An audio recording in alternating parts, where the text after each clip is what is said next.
നമസ്കാരം. ഉപനിഷത്ത് സെഷനിലേക്ക് വീണ്ടും ഏവർക്കും സ്വാഗതം. നമുക്ക് ആദ്യം മെഡിറ്റേഷൻ ചെയ്യാം. കണ്ണുകൾ അടച്ച് ശാന്തമായിരിക്കും. ഭൂമി മാതാവിനോടും സർവചരാചരങ്ങളോടും അന്തരീക്ഷത്തോടും കൃതജ്ഞത രേഖപ്പെടുത്തൂ. ഭൂമി മാതാവിൽ നിന്നുമുള്ള ഹീലിംഗ് എനർജി കാലുകളിലൂടെ പ്രവേശിച്ച് ശരീരം മുഴുവൻ വ്യാപിക്കുന്നതായും ശരീരത്തിലെ എല്ലാ ഭാഗങ്ങളെയും എല്ലാ കോശങ്ങളെയും റിലാക്സ് ചെയ്യാൻ സഹായിക്കുന്നതായും അനുഭവിക്കും.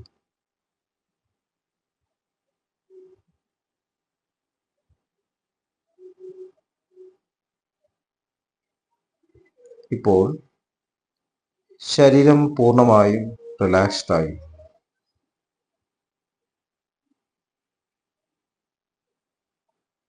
ഈ റിലാക്സേഷൻ ഹൃദയത്തിൽ അനുഭവിക്കും.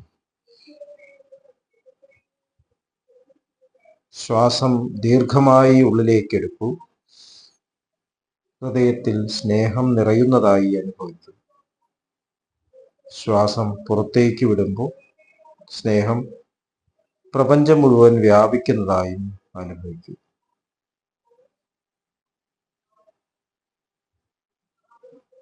ഹൃദയത്തിൽ കുടികൊള്ളുന്ന സ്നേഹത്തിന്റെ സ്രോതസ്സിൽ നിന്നും ഉദ്ഭവിക്കുന്ന ദിവ്യപ്രകാശം മനസ്സിനെ ആകർഷിക്കുന്നതായി അനുഭവിക്കും.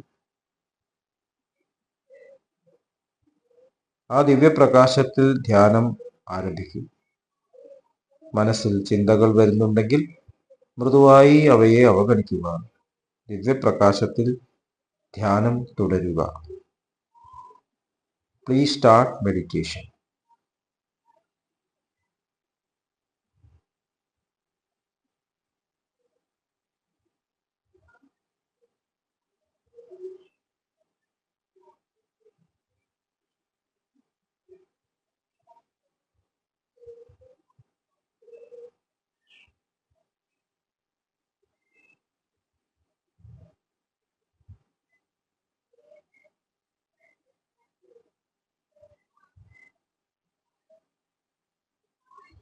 ഓക്കെ, ആ കണ്ടീഷൻ നിലനിർത്തി പതുക്കെ കണ്ണുകൾ തുറക്കൂ.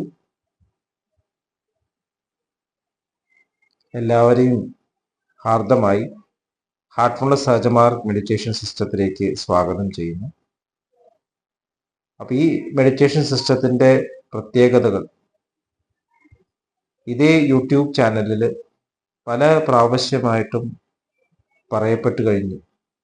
ഇത് മെഡിറ്റേഷൻ, ശുദ്ധീകരണം, പ്രാർത്ഥന, സ്വഭാവ രൂപീകരണം, ഡയറി റൈറ്റിംഗ്, ഇവയെല്ലാം വളരെ പ്രധാനപ്പെട്ട കാര്യങ്ങളാണ്. എല്ലാവരെയും വീണ്ടും സ്വാഗതം ചെയ്യുന്നു. എങ്ങനെ ജോയിൻ ചെയ്യണം എന്നതിൻ്റെ ഡീറ്റെയിൽസ് ഡിസ്ക്രിപ്ഷൻ ബോക്സിൽ കൊടുത്തിട്ടുണ്ട്. അപ്പം നമ്മൾ ഛാന്തോക്യ ഉപനിഷത്ത് തുടരുകയാണ്. ഛാന്തോക്യ ഉപനിഷത്തിലെ 1-ാമത്തെ ചാപ്റ്ററിലെ 23-ാമത്തെ ഖണ്ഡം പലതരത്തിലുള്ള മതാധിഷ്ഠിത ജീവിതം അതേക്കുറിച്ചിട്ടാണ് ഈ ശ്ലോകങ്ങളിൽ പ്രതിപാദിക്കുന്നത്. ആദ്യത്തെ ശ്ലോകം: ത്രയോ ധർമ്മസ്കന്ധ യജ്ഞോധ്യയനം ദാനമിതി പ്രഥമസ്തപ ഏവ ദ്വിതീയോ ബ്രഹ്മചര്യാചാര്യ കലവാസി തൃതീയോന്യന്തമാത്മാന ആചാര്യകലേന സാധൻ സർവേ ഏതേ പുണ്യലോകാ ഭവന്തി ബ്രഹ്മസംസ്ഥോ അമൃതോദത്വം ഏതി. ധർമ്മത്തിന് 3 ശാഖകളുണ്ട്: ത്യാഗം, വേദപഠനം, ദാനധർമ്മങ്ങൾ. അതിൽ ദാനധർമ്മങ്ങളാണ് ആദ്യം എന്ന് പറയുന്നു. 2-ാമത്തെ ശ്ലോകം: ലോകാനഭ്യതപന്തേഭ്യോ ഭിതപ്തേഭ്യസ്രവി വിദ്യാസമ്പ്രാസ്രവത്താമഭ്യസ്തപസ്തസ്യ അഭിതപ്ത്യ അതിതപ്തായ ഏനാന്യാധാരാണി സംപ്രാപ് സ്രവന്ത ഭൂർഭുവ സ്വരിതി. തപസ് തീർച്ചയായും അതാണ് രണ്ടാമത്തേത്. ഒരു ബ്രഹ്മചാരി ഗുരുവിന്റെ വീട്ടിൽ താമസിക്കണം. സ്ഥിരമായി ഗുരുവിന്റെ വീട്ടിൽ താമസിക്കുകയാണ് മൂന്നാമത്തേത്. ഇവരെല്ലാം ഉന്നതമായ ലോകങ്ങൾ പ്രാപിക്കുന്നു. ബ്രഹ്മത്തിൽ സ്ഥിരമായി നിൽക്കുന്നവൻ അമരത്വം നേടുന്നു. ഓം പ്രപഞ്ച സൃഷ്ടിയുടെ അടിസ്ഥാനം. ഇതാണ് അടുത്ത ശ്ലോകങ്ങൾ. താന്യസ്തേഭ്യോ തപ്തേഭ്യ ഓംകാര സംപ്രാപ് സർവത്തദ്യഥാ ശങ്കുന സർവാണി പർണാനി സന്തുണ്ണാന്യേവമോങ്കാരേണ സർവാ വാക് സന്തുണ്ണോങ്കാര ഏവദം സർവമോങ്കാര ഏവേദം സർവം. പ്രജാപതി ലോകങ്ങളെക്കുറിച്ച് ചിന്തിച്ചു. അന്നു മുതൽ അവരെപ്പറ്റി ചിന്തിച്ചപ്പോൾ 3 വിധത്തിലുള്ള ജ്ഞാനം പ്രകടമായി. അദ്ദേഹം അതിനെക്കുറിച്ച് ചിന്തിച്ചു. അതിൽ നിന്നും ഈ ആലോചനയിൽ നിന്നും ഭൂർ ഭുവ സ്വർ എന്ന വാക്കുകൾ ഉദ്ഭവിച്ചു. അദ്ദേഹം അവയെപ്പറ്റി ആലോചിച്ചു. അവയിൽ നിന്നും ആലോചിച്ചപ്പോൾ ഓം എന്ന വാക്ക് ഉദ്ഭവിച്ചു. ഇലകൾ ഒരു കുന്തത്തിൽ യോജിപ്പിച്ച് നിൽക്കുന്നത് പോലെ എല്ലാ സംഭാഷണങ്ങളും ഓം കൊണ്ട് യോജിപ്പിച്ചിരിക്കുന്നു. തീർച്ചയായും ഓം ലോകം മുഴുവനാണ്. ശാന്തോക്യോപനിഷത്ത് ലാലാജി മഹാരാജ് പറഞ്ഞിട്ടുള്ള ശബ്ദയോഗത്തിനെ കുറിച്ചിട്ട് ഇവിടെ പ്രതിപാദിക്കുകയാണ്. ശബ്ദയോഗമാണ് ആധ്യാത്മികതയിൽ ഏറ്റവും വേഗതയിൽ ഏറ്റവും ഉയർന്ന തലത്തിലേക്ക് എത്തിക്കാനുള്ള വഴി എന്ന് ലാലാജി മഹാരാജ് നിരന്തര സത്യം എന്നുള്ള അദ്ദേഹത്തിന്റെ ഗ്രന്ഥത്തിൽ പറയുന്നു. ലാലാജി മഹാരാജ് ഹാർട്ട്ഫുൾനെസ് സാജ്മാർ സിസ്റ്റത്തിന്റെ ആദി ഗുരുവാണ്. അദ്ദേഹത്തിന്റെ യഥാർത്ഥ പേര് ശ്രീ രാമചന്ദ്ര. അദ്ദേഹം ഫത്തേഘർ എന്നുള്ള സ്ഥലത്താണ് ജീവിച്ചിരുന്നത്. അപ്പൊ അദ്ദേഹത്തിന്റെ പേരിലാണ് ശ്രീ രാമചന്ദ്ര മിഷൻ എന്ന് അദ്ദേഹത്തിന്റെ ശിഷ്യനായിട്ട് ബാബുജിയുടെ പേരും ശ്രീ രാമചന്ദ്ര എന്ന് തന്നെയാണ്. അദ്ദേഹം ഷാജഹാൻപൂർ യുപിയിലായിരുന്നു. ലാലാജി മഹാരാജ് ഫത്തേഘറിലും ബാബുജി മഹാരാജ് ഷാജഹാൻപൂറിലും. ഇപ്പോൾ ലാലാജി മഹാരാജ് ആണ് പ്രാണാഹുതി ട്രാൻസ്മിഷൻ എന്നുള്ള ആ ഒരു ടെക്നിക്ക് അത് ലോകത്തിൽ റീഡിസ്കവർ ചെയ്തത് എന്ന് ബാബുജി മഹാരാജ് പറയുന്നു. ആധ്യാത്മിക യാത്രയിൽ വളരെ വേഗതയിൽ പുരോഗമിക്കാൻ ഈ ട്രാൻസ്മിഷൻ പ്രാണാഹുതി നമ്മെ സഹായിക്കുന്നു. എന്താണ് ഈ പ്രാണാഹുതി? Utilisation of divine energy for transformation of man. ഇങ്ങനെയാണ് ഇതിനെ ഡിഫൈൻ ചെയ്തിരിക്കുന്നത് ലാലാജി മഹാരാജ്. ദിവ്യമായിട്ടുള്ള ശക്തിയെ മനുഷ്യന്റെ പരിവർത്തനത്തിന് വേണ്ടി ഉപയോഗിക്കുക. മനുഷ്യന്റെ പരിവർത്തനത്തിന്, യഥാർത്ഥ പരിവർത്തനത്തിന് ആ പ്രാണാഹുതി തന്നെ വേണം. പ്രാണാഹുതി എന്ന് പറഞ്ഞാൽ പ്രാണന്റെ പ്രാണൻ, ആദിശക്തി എന്ന് ഇപ്പോഴത്തെ മാസ്റ്റർ ദാജി പറയുന്നു. ഒറിജിനൽ സ്രോതസ്സും ഉണ്ടായിട്ടുള്ള ആദ്യ ക്ഷോഭം, മനസ്സും അഹംബോധവും എല്ലാം ഇടപെടുന്നതിന് മുമ്പ് തന്നെ ആ സ്രോതസ്സിൽ നിന്നും ഒഴുകി വരുന്ന ഒഴുക്ക്, അതിനാണ് ശബ്ദ അഥവാ വേദ. അത് തന്നെയാണ് പ്രാണാഹുതിയായിട്ട് നമുക്ക് ലഭിക്കുന്നത്. അപ്പൊ ആ ശബ്ദത്തിലേക്ക്, ആ ഉദ്ഗീതത്തിലേക്ക് കണക്ട് ചെയ്യാൻ ഒരേ ഒരു വഴി മാത്രമേ ഉള്ളൂ. നമ്മൾ അങ്ങനെ ഒരു ഗുരുനാഥനെ സമീപിക്കണം. ഇവിടെ ചാന്തോക്യോപനിഷത്ത് വ്യക്തമായിട്ട് പറയുന്നു. നമ്മൾ ജീവിതത്തിൽ ത്യാഗം, അതുമാതിരി പഠനം, അധ്യയനം, സ്വാധ്യായനം, പിന്നെ സാക്രിഫൈസ് ഭാവം, ദാനധർമ്മങ്ങൾ, നമ്മുടെ ജീവിതത്തിൽ ത്യാഗമനസ്കത. നമ്മൾ പഠിക്കേണ്ടത്, ഈ ജീവിതത്തിൽ ആകെ പഠിക്കേണ്ടത് സാക്രിഫൈസ് ആണ്. നമുക്ക് ലഭിക്കുന്നതെല്ലാം നൽകപ്പെട്ടതാണ്. അപ്പോൾ ആവശ്യമുള്ളത് മാത്രം ഉപയോഗിച്ച് ബാക്കിയെല്ലാം ഒഴുകാൻ അനുവദിക്കുക. സെൽഫ്ലെസ് ആവുക, സ്വാർത്ഥത ഇടപെടാതെ ആവുക. അങ്ങനെയാകുമ്പോൾ നമ്മളിങ്ങനെ ഉയരുന്നു, മുന്നോട്ട് ആ ഫ്ലോയിൽ തന്നെ ഒഴുകി പോകുന്നു. അങ്ങനെ ഉയരുന്ന ഒരു വ്യക്തി അറിയാതെ തന്നെ ഇങ്ങനെ ഒരു ഗുരുനാഥന്റെ അടുത്ത് എത്തിച്ചേരും. അപ്പൊ ശിഷ്യന്റെ പ്രിപ്പറേഷൻ നടന്നുകൊണ്ടേയിരിക്കുന്നു. ആ ശ്രദ്ധ ഗുരുനാഥൻ അതിനു മുമ്പേ തന്നെ ശിഷ്യൻ ഗുരുനാഥന് മുമ്പ് എത്തുന്നതിന് മുമ്പേ തന്നെ ശ്രദ്ധ ശിഷ്യനിലേക്ക് തിരിയുന്നു എന്നാണ് നമ്മുടെ മാസ്റ്റേഴ്സ് പറയുന്നത്. മാസ്റ്റർ ലെവലിൽ ആ ശ്രദ്ധ തിരിയുന്നു. നമ്മൾ ആക്സിഡന്റ് ഇല്ലാന്ന് വിചാരിക്കും. ഒരു ഗുരുനാഥനെ ലിവിങ് മാസ്റ്റർ കണ്ടെത്തുക എന്നുള്ളത് ആക്സിഡന്റ് അല്ല. കുറെ സ്ക്രിപ്റ്റേഴ്സും വായിച്ചാൽ ഓട്ടോബയോഗ്രഫി ഓഫ് യോഗി, അതുപോലെ തന്നെ living with Himalayan masters, Shri M എഴുതിയിട്ടുള്ള ഗുരുസമക്ഷം, സഹജമാർഗത്തിലെ മാസ്റ്റേഴ്സ് എഴുതിയിട്ടുള്ള ബുക്സ്, ബാബുജി മഹാരാജിന്റെ ഗ്രന്ഥങ്ങൾ, complete works of Ramachandra, Chariji Maharaj എഴുതിയിട്ടുള്ള മൈ മാസ്റ്റർ, ദാജി എഴുതിയിട്ടുള്ള ഹാർട്ട്ലെസ് ഫേ, ഡിസൈൻ ഡെസ്റ്റിനി, എല്ലാത്തിലും ഇത് വളരെ വ്യക്തമായിട്ട് പറയുന്നു. ഗുരു ശിഷ്യൻ പ്രത്യക്ഷപ്പെടുന്നതിന് മുമ്പേ തന്നെ പ്രിപ്പയർ ചെയ്യുന്നു. ഗുരു പ്രത്യക്ഷപ്പെടുകയാണ്. അപ്പൊ അങ്ങനെ ഒരു ഗുരു പ്രത്യക്ഷപ്പെടുമ്പോൾ ഗുരുവിന്റെ അടുത്ത് മാക്സിമം ടൈം ചെലവാക്കണം.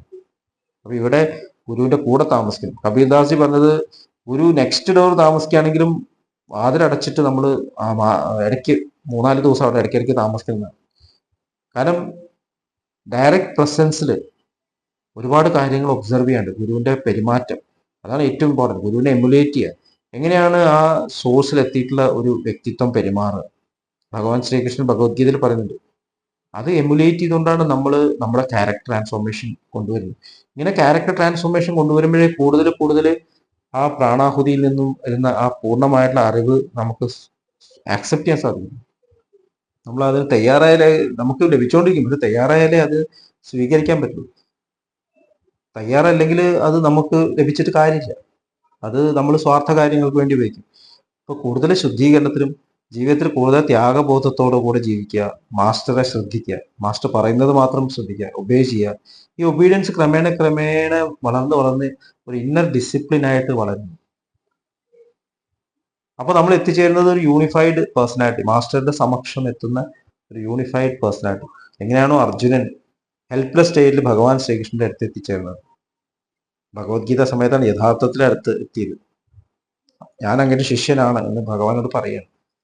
അപ്പൊ നമ്മളങ്ങനെ ഹെൽപ്ലെസ് ആയിട്ട് എത്തേണ്ട ആവശ്യമില്ല. നമ്മൾ പ്രിപ്പയർഡ് ആണ്. നമ്മൾ മാസ്റ്ററുടെ എത്തുക, സ്വീകരിക്കുക, ഡിസിപ്ലിൻഡ് ആവും. ഇന്ന ഡിസിപ്ലിൻ്റെ മുന്നോട്ട് പോകുമ്പോൾ നമ്മൾ യൂണിഫൈഡ് പേഴ്സണാലിറ്റിയിൽ എത്തുന്നു. സഹജമാർഗത്തില് പ്രപന്ന ശരണാഗതി ഭാവം, മനുഷ്യന് പ്രഭുഭാവം എന്നൊക്കെ പറയും. ബ്രൈറ്റർ വേൾഡിലേക്ക് ഡെലിവർ ചെയ്യപ്പെടുന്നു എന്ന് ദാജി വിശേഷിപ്പിക്കുന്നു. നമ്മുടെ സ്പിരിച്വൽ എൻറ്റിറ്റി രൂപപ്പെടുന്നു. അപ്പോഴാണ് ടോട്ടൽ സറണ്ടർ. നമ്മളിവിടെ ഭൂമിയിൽ പ്രവർത്തിക്കുകയാണെങ്കിലും നമ്മുടെ ഉള്ളിലുള്ള ഹയർ എൻറ്റിറ്റി പൂർണ്ണമായിട്ടും ആ ശബ്ദത്തിൽ ഉൾക്കൊണ്ടുകൊണ്ട് വളർന്നുകൊണ്ടേയിരിക്കുന്നു. ഇവിടെ ക്യാരക്ടർ ട്രാൻസ്ഫോർമേഷൻ നടന്നുകൊണ്ടിരിക്കുന്നു. പക്ഷെ ഹയർ ലെവലിൽ ആ ശബ്ദം നമ്മളെ ട്രാൻസ്ഫോം ചെയ്തുകൊണ്ടിരിക്കുന്നു. ഇവിടെ ക്യാരക്ടർ ട്രാൻസ്ഫോർമേഷൻ ശ്രദ്ധിച്ചില്ലെങ്കിൽ അത് സംഭവിക്കുന്നില്ല. അപ്പോൾ പാരലായിട്ട് ഇവിടെയുള്ള ജീവിതത്തിൽ, കാരണം ഇവിടെയാണ് നമ്മൾ ഇത് മാനിഫെസ്റ്റ് ചെയ്യുന്നത്. ഭഗവത്ഗീതയിൽ ഭഗവാൻ വ്യക്തമായിട്ട് പറയുന്നുണ്ട്, നമ്മൾ എന്തൊക്കെ സ്പിരിച്വൽ ലെവലിൽ നേടിയാലും അത് ഇവിടെ ഇപ്പോൾ ഈ ലോകത്തിൽ പോയി ഹിയർ ആൻഡ് നൗ പ്രൂവ് ചെയ്യണം. ഇത് തന്നെയാണ് മാസ്റ്റേഴ്സ് എല്ലാം പറയുന്നത്.